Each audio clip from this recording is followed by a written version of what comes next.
Hi hello నమస్తే రైతు సోదరులకు. మీరు చూస్తున్నారు భీమన్న టుడే టమోటా రేట్స్. ఈరోజు 29వ తేదీ 12వ నెల 2025.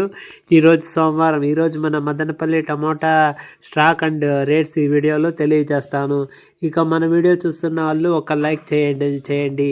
మీరు లైక్ చేయడం వల్ల 10 మందికి వీడియో రికమెండేషన్ అవుతుంది. ఇక మన ఛానల్ ఎవరైనా కొత్తగా చూసే వాళ్ళు లైక్ చేసి సబ్స్క్రైబ్ చేసుకోండి. ఇక మదనపల్లి స్టాక్ తీసుకుంటే కనుక ముందుగా టీవీఎస్ మండీ లైన్లో తక్కువగానే వచ్చింది. ఇక ఆ పక్కన భాగ్యలక్ష్మి మండీ అలాగే మదీనా మండీ లైన్లో దిగుమతులు పెరగలేదు, తక్కువగానే వచ్చింది. ఇక మదనపల్లి టమాటా మార్కెట్ సూపర్ టాప్ వచ్చి 1180 రూపాయలు. ఫస్ట్ రకం వచ్చేసి 1050, 1100, 1150, 1180, 1200 అనుకోండి. ఇక సెకండ్ రకం వచ్చేసి 850, 900, 950, 1000 రూపాయలు. థర్డ్ రకం వచ్చేసి 400 నుంచి 800 వరకు నడుస్తున్నాయి. ఇక మన ఛానల్ చూసే వాళ్ళు లైక్ చేసి సబ్స్క్రైబ్ చేసుకొని గంట సింబల్ ఆన్లో